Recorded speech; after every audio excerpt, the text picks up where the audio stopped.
गया है। खबरों का रुख लेते हैं खबर की ओर।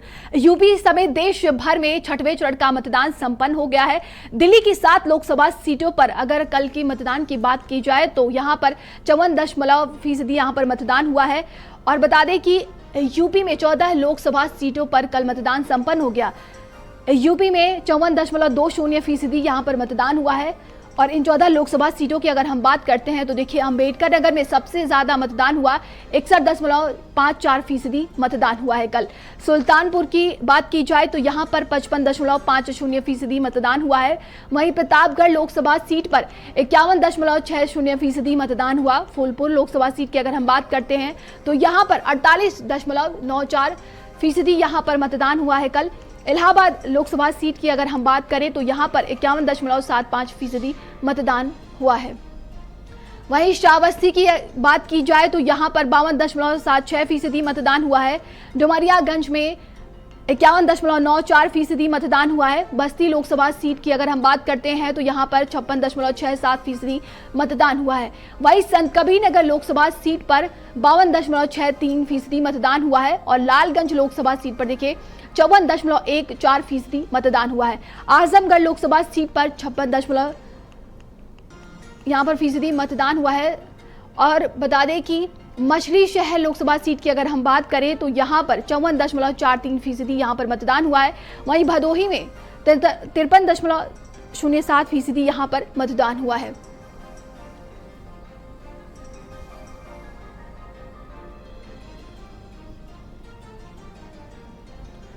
और सारा जानकारी के साथ संवाददाता धीरेन्द्र हमारे साथ प्रयागराज से जुड़ गए हैं और आजमगढ़ से संवाददाता सुधीर हमारे साथ जुड़ गए हैं। धीरेन्द्र, आपका रुख करेंगे वहां पर। अगर हम बात करते हैं, देखिए छठे चरण का मतदान संपन्न हो चुका है, क्या कितना फीसदी मतदान हुआ है?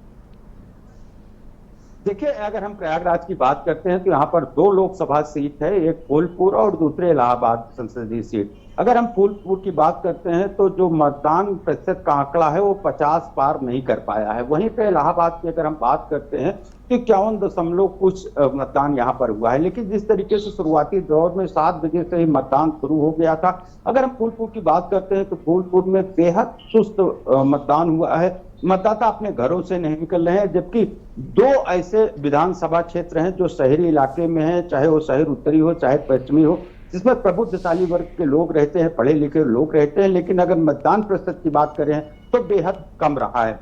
दूसरी तरफ इलाहाबाद की अगर हम बात करते हैं तो यमुना पार के इलाके में जो भी विधानसभाएं पड़ती हैं वहां पर जो मतदाता है वो काफी निकले हुए थे। और जब तेज धूप थी उस सब के बावजूद भी अपने मताधिकार का प्रयोग कर रहे थे। अगर हम मुद्दों की बात करते हैं तो स्थानीय मुद्दों को भी लेकर इस बार वोटरों ने अपने मताधिकार का प्रयोग किया है। चाहे वो पेपर लीक का मामला रहा हो, चाहे वो जानवरों का मामला रहा हो, साथ ही साथ या सड़क और कई ऐसे बूथ को देखने को मिले थे इस तरीके से कि यमुना पार इलाके में उमापुर गांव में सड़क को लेकर मताधिकार का प्रयोग नहीं किए, मताधिकार का बहिष्कार किए थे और वहां पर एक भी मत नहीं पड़े थे। तो मिला जुला असर रहा है। हालांकि अगर हम बात करते हैं कि टक्कर की जिस तरीके से लड़ाई देखने को मिल रही है, अगर इलाहाबाद सीट की बात करते हैं तो यहाँ पर 2 राजनीतिक घरानों की विरासत को संभालने की लड़ाई चल रही है। एक तरफ पंडित केसरीनाथ त्रिपाठी के जो लड़के नीरज त्रिपाठी हैं, पहली बार भारतीय जनता पार्टी ने उनको टिकट दिया है। दूसरी तरफ रेवती रमण जो दिग्गज नेता सपा के हैं, उनके बेटे उज्जवल रमण सिंह कांग्रेस ज्वाइन करने के बाद उनको इंडिया गठबंधन का प्रत्याशी बनाया गया था और वो चुनाव मैदान में थे। तो भी दोनों लोगों के बीच कड़ा मुकाबला देखने को मिल रहा है। देर शाम तक जो वोटर्स थे वो लाइन में लग कर अपने जो मनपसंद उम्मीदवार थे उनको चुनने के लिए वोटिंग कर रहे थे। दूसरी तरफ अगर हम फूलपुर की बात करते हैं तो फूलपुर में जिस तरीके से इंडिया गठबंधन के प्रत्याशी को जाति समीकरण को साधते हुए टिकट दिया गया है अमरनाथ मौर्य को, निश्चित तौर पे भारतीय जनता पार्टी के लिए एक नुकसान जरूर पहुंचा सकते हैं। क्योंकि जिस तरीके से एक मौर्य बिरादरी कहा जाता था कि भारतीय जनता पार्टी के वोटर हैं, लेकिन जब अमरनाथ मौर्य को टिकट दिया गया उसके बाद मौर्य जो वोटर थे जाई हो रहे थे, तो यम फैक्टर के साथ मौर्य भी उनके साथ जुड़ता नजर आ रहा था। यहाँ भी जो सीधी टक्कर प्रवीण पटेल और अमरनाथ मौर्य के बीच देखने को मिली थी। जी बिल्कुल, संवाददाता सुधीर हमारे साथ आजमगढ़ से लगातार बने हुए हैं। सुधीर, अगर बात की जाए मुद्दों को, तो क्या कुछ मुद्दे रहे वहां पर? कल देखिए छठे चरण में मतदान संपन्न हुआ है और मतदान प्रतिशत क्या कुछ रहा है आजमगढ़ में? आपको बता दें कि आजमगढ़ सदर लोकसभा सीट में 56.07% मतदान हुआ। वहीं आजमगढ़ अगर लालगंज लोकसभा सीट की अगर बात की जाए तो वहां पर 54.39 पॉइंट मतदान हुआ। दोनों सीटों पर मतदान का प्रतिशत हालांकि ठीक ठाक रहा है, लेकिन सबसे बड़ी बात मुद्दे की बात की जाए तो कल सुबह मतदान शुरू होने से ही दोनों तरफ से जो है लगातार पूरे क्षेत्र में भ्रमण करते रहे और समाजवादी पार्टी की तरफ से लगातार जिला प्रशासन से लेकर के बीजेपी के नेताओं के ऊपर लगातार ट्वीट पे धर्मेंद्र यादव करते रहे, आरोप लगाते रहे। वह जिला प्रशासन और बीजेपी के जो प्रत्याशी नियुक्त है लगातार समाजवादी पार्टी के आरोपों का खंडन करते रहे कि मतदान में गड़बड़ियां की जा रही है, तरफ आरोप थे और इन लोगों की तरफ से लगातार इस पर खंडन किए जाते रहे। अगर मुद्दों की बात कर दी जाए तो यहाँ पे जो बहुजन समाज पार्टी के कैंडिडेट थे वो निश्चित रूप से बहुत ही कमजोर कैंडिडेट के रूप में साबित हुए हैं। अगर देखा जाए जो बीजेपी को इस बात की उम्मीद थी कि जो मुसलमान वोटर है वह बीएसपी के मसूद अहमद के खड़ा होने से मुसलमान वोटर बचेगा, लेकिन बीएसपी के जो कैंडिडेट है बहुत ढंग से अपना प्रचार भी नहीं कर पाए और मुस्लिम वोट लगभग ना के बराबर ही उठे, बल्कि एक बड़ी मात्रा में समाजवादी पार्टी की तरफ से गए। वहीं अगर मुस्लिम वोटरों का झुकाव न होने से दलित मतदाता महसूस कर रहा था कि बीच हमारा कैंडिडेट नहीं भी अब दलित मतदाताओं की जो है किस तरफ जाएगी, सपा की तरफ जाएगी, बीजेपी की तरफ जाएगी, किसकी तरफ कितने मार्जिन में जाएगी, इस पर यह डिपेंड करेगा कि चुनाव का परिणाम क्या होगा। साथ ही आपको बता दें कि बसपा की प्रत्याशी लालगंज और आजमगढ़, ये आजमगढ़ जो है बहुजन समाज पार्टी के गढ़ के रूप में विख्यात रहा है। जब कांसीराम जी का दौर चलता था और मायावती का दौर चलता था उस समय 89 में पहली बार आजमगढ़ से बसपा का सांसद का खाता खुला था, लेकिन ये चुनाव ऐसा रहा है जिसमें मायावती की लोग जनसभा तक नहीं करा पाए। ये जो है बसपा का जो वोटरों में जो उत्साह होना तो उत्साह पैदा नहीं हो गया और उस वोट में निश्चित रूप से टूटन पैदा हुई है। ये वो टूटन किस तरफ जाएगी इस पर यह डिपेंड करेगा कि चुनाव कहाँ जाएगा। साथ ही समाजवादी पार्टी के जो प्रत्याशी हैं उन्होंने कल बड़ी जीत का दावा किया है, बीजेपी की तरफ से भी जीत के दावा किए जा रहे हैं कि बीजेपी का एक सबसे बड़ा डीमेरिट ये भी रहा है कि जो बीजेपी का सवर्ण वोटर था तौर से जो ठाकुर वोटर रहा है उसके ऊपर जो है इम्पैक्ट पड़ा है, चाहे वो राजा भैया का इशू रहा हो, धनंजय सिंह का इशू रहा हो या ओम प्रकाश राजभर और अनुप्रिया पटेल को जो विवादित बयान रहे हैं जो ठाकुरों के हक कुछ हुए, उसका शायद इफेक्ट ये रहा है कि ठाकुर बहुत क्या है, लेकिन जिस तरीके से ठाकुर मतदाताओं के दिल में जो आहत की भावना थी उसकी वजह से जो है हुआ दोष दिखाई नहीं दिया। अगर ये दोष दिखाई नहीं दिया तो इसका सकता है। अभी कहीं अगर हमारे पड़ोस जहाँ एक तारीख को मतदान होगा अगर उसकी बात कर ले तो वहाँ पर जो ध्यान मतदाता का कौन वोटर मानना चाह रहा है वह समाजवादी पार्टी के झंडे की तरफ, राजीव राय की तरफ जाता दिख रहा है।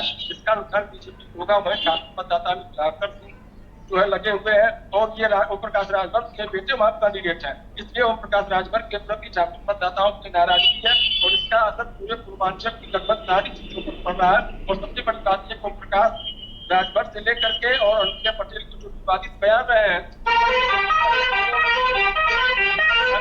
जो बीजेपी का कोई काउंटर करने नहीं आया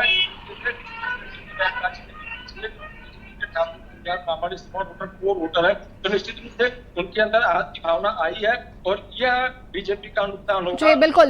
हालांकि बस्ती से संवाददाता अनुज हमारे साथ जुड़ गए हैं। अनुज, अगर बस्ती की बात की जाए तो किन किन मुद्दों को ध्यान में रखकर यहाँ पर वोटिंग हुई है कल और क्या कुछ मतदान प्रतिशत रहा यहाँ पर? जी बिल्कुल बताना चाहूंगा नंदिनी की बस्ती के जो प्रमुख मुद्दे हैं वो वाल्टरगंज की चीनी मिल है जो पिछले काफी समय से बंद पड़ी है। वहाँ के जो किसान है वह गन्ना की फसलों को बोना कम कर दिए हैं जिससे काफी गन्ने की फसल में गिरावट आई है, काफी नाखुशी देखी जा सकती है। साफ तौर पर ये देखा जाए कि अगर मिल बंद होने के कारण कहीं न कहीं जो हजारों लोगों का रोजगार था वह भी छिन गया है।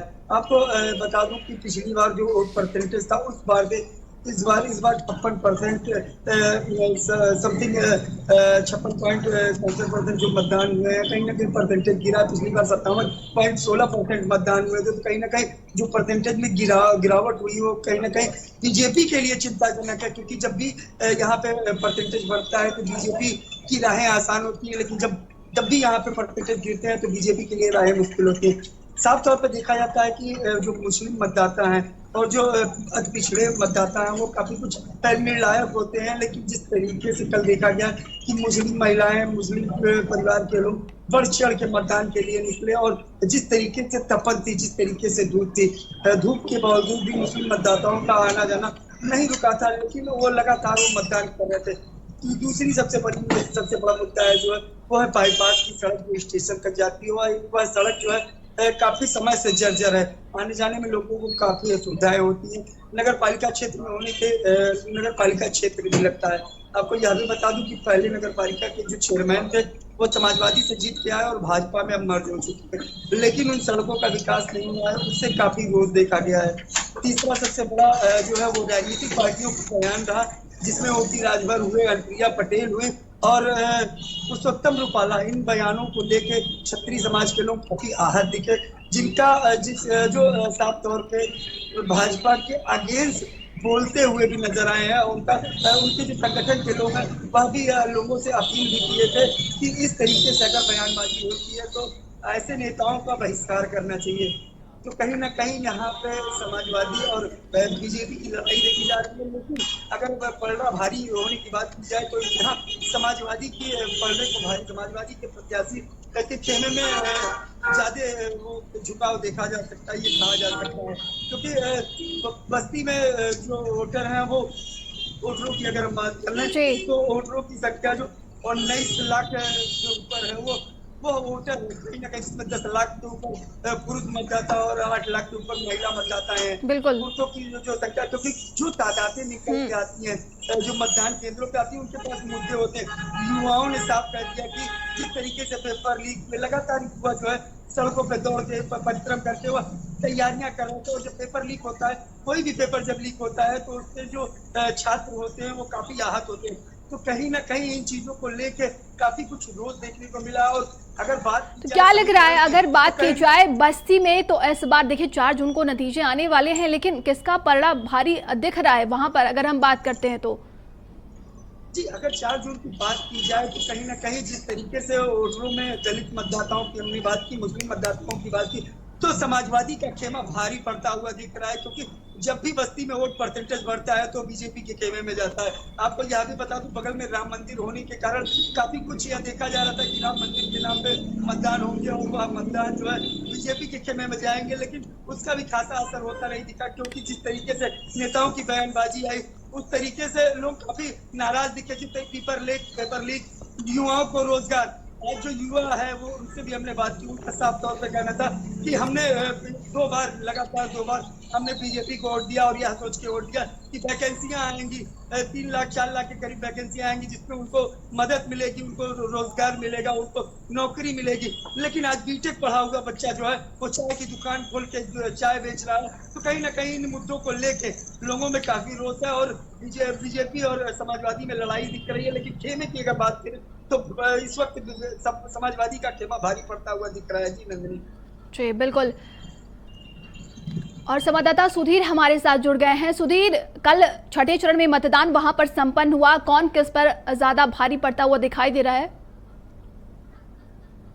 जी नंदिनी, आपको बता दें कि करीब 2.5 महीने से चुनाव घोषित होने के बाद से ही सारे नेता इसमें लगे रहे। वो अपने मतदाताओं को लुभाने में तरह तरह के प्रयास करते रहे। सभाएं हुए, नुक्कड़ नाटक हुए और यहाँ तक कि शादी विवाह, तिलक समारोह, मरनी करनी में भी ये नेतागण पहुंचते रहे और मतदाताओं को अपने पाले में करने में कोशिश में जुटे रहे। लेकिन 23 मई के बाद जब प्रचार थमा और जनता जब 25 मई को घर के बाहर निकली मतदान करने के लिए, तो लेकिन मतदान जो प्रतिशत था वो जो 2019 में जो लगभग 53.5% था वो 51.81 पे आकर रुक गया है। इससे कहीं ना कहीं समीकरण जो पिछले बार का चुनाव था और इस बार का है एकदम बराबर कांटे पे आकर लग गया है। जहां पे सपा का दावा है कि इस बार का चुनाव वो जीत रहे हैं, वहीं भाजपा भी अपनी गुड़ागणित लगा के कहना है कि वो सीट वो निकाल लेंगे। हालांकि देर रात सभी प्रत्याशियों की जो किस्मत है वो ईवीएम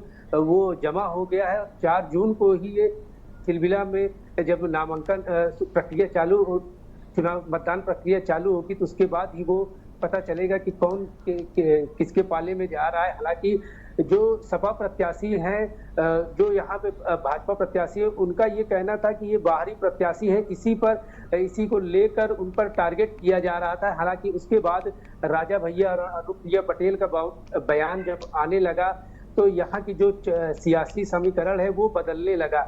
ब्राह्मणवाद और जो ठाकुरवाद यहाँ पर खूब चला, लेकिन जो कल के आंकड़े बता रहे हैं कि देर शाम तक जो मतदाता निकले, उनका कहना था कि कहीं ना कहीं ये चुनाव देश का है, तो वो पहले उन्होंने देश को देखा है।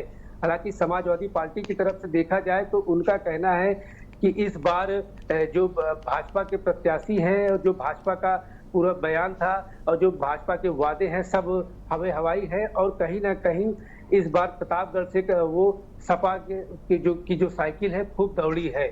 और अगर बिरादरी देखा जाए तो जो मुस्लिम यादव फैक्टर थे, इसी को लेकर, इसी के दम पर उसके बाद पटेल का साथ मिलने से जो सपा प्रत्याशी है वो काफी आश्वस्त नजर आ रहे हैं। जी चलिए रुक करते हैं। अम्बेडकर नगर का संवाददाता वेद प्रकाश हमारे साथ जुड़ गए हैं। अम्बेडकर नगर में देखिए वेद प्रकाश, सबसे ज्यादा मतदान हुआ है कहा जा रहा है, किन किन मुद्दों को ध्यान में रखकर कल मतदाताओं ने अपने मत का प्रयोग किया है? बिल्कुल देखिए, अम्बेडकर नगर में जो मतदान प्रतिशत बढ़ा है उससे कहीं ना कहीं जो है यहाँ के आंकड़े साफ है। अगर मुद्दों की बात करें तो मुद्दा इस बार बेरोजगारी है, महंगाई है, क्योंकि जो मतदाता जो है वो घरों से बाहर निकले हैं और जमकर वोटिंग की है। जितने भी मतदान केंद्र थे लगभग सभी मतदान केंद्रों पर मतदाताओं की काफी खासा भीड़ देखेंगे। जो दोपहर का वक्त होता है उसमें वोटिंग परसेंटेज कम हो जाता है, लेकिन दोपहर के वक्त में भी मतदान स्थलों पर जो है मतदाताओं की लाइनें लगी रही। अब आपको बता दें कि यहाँ अम्बेडकर नगर में बीजेपी से रितेश पांडे जो है वो प्रत्याशी है, और जबकि समाजवादी पार्टी से लालजी वर्मा प्रत्याशी। ये दोनों अब से लगभग करीब 2 साल पहले जो है दोनों बसपा में थे, लेकिन बसपा में जो एक ही मंच पे दोनों बैठते थे, लेकिन बसपा से निकले और अलग अलग दलों के दोनों जो है ज्वाइन कर लिए। रितेश पांडे ने बीजेपी का दामन थामा, तो वहीं लालजी वर्मा जो है वो समाजवादी पार्टी का दामन थामा। राजनीति के पिच में दोनों जो है आज के समय में धुर विरोधी, कहीं ना कहीं दोनों में जो है सीधी टक्कर देखी जा रही है। अगर मतदाताओं की बात करें, जो दलित मतदाता है वो उन मतदाताओं की संख्या अम्बेडकर नगर में काफी ज्यादा है। और लेकिन कभी अम्बेडकर नगर जो बसपा का गढ़ हुआ करता था, लेकिन इस बार जो है बसपा का वोटर वो टूटा है, क्योंकि दोनों जो है बसपा से निकल कर आए हैं। उनको पता है कि बसपाई वोटर जो है उनको किस तरीके से मैनेज किया जाता है, तो कहीं ना कहीं बसपाई वोटरों में दोनों ने सेंधमारी की है। तो अगर देखा जाए तो अम्बेडकर नगर में समाजवादी पार्टी और बीजेपी इन दोनों की सीधी टक्कर देखने को मिल रही थी। अगर हम बात करते हैं मतदाताओं को, तो किन किन मुद्दों को ध्यान में रखकर उन्होंने अपना मत का प्रयोग किया, ये हमने सवाल पहले आपसे भी पूछा था। बिल्कुल देखिए, कल जब हम ग्राउंड जीरो पर थे, जब हम रिपोर्टिंग कर रहे थे, उस दौरान जो हमने मतदाताओं से काफी बात किया। कई ऐसे मतदाता हमको मिले जो बता रहे थे, जिनसे हमने मुद्दों पे बात की कि आखिर आप यहाँ मतदान करने आए हो, किन मुद्दों पर मतदान कर रहे हैं। तो सबसे बड़ा मुद्दा जो था वो बेरोजगारी का था, महंगाई का था। तो मतदाताओं से जो हमारी बात हुई तो उन्होंने बताया कि हम जो इन्हीं मुद्दों पर मतदान कर रहे हैं। तो कुल मिलाकर देखा जाए इस बार जो है, इस बार के चुनाव में बेरोजगारी और महंगाई एक कहीं ना कहीं हावी हो रही है।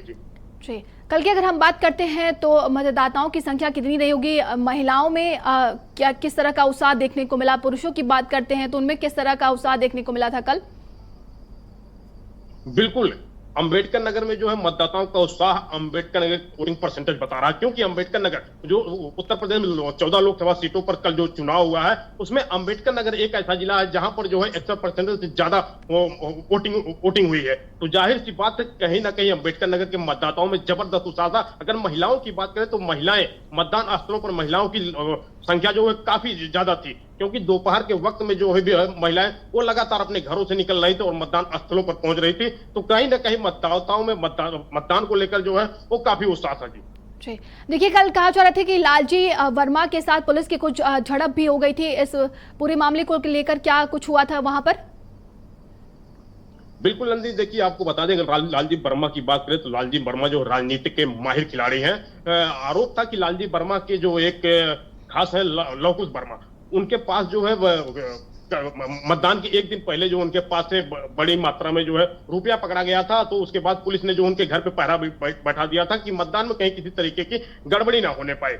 तो वही लालजी वर्मा को जब ये भनक लगी तो लालजी वर्मा कल दोपहर में जो है लवकुश वर्मा के घर पे पहुंचे।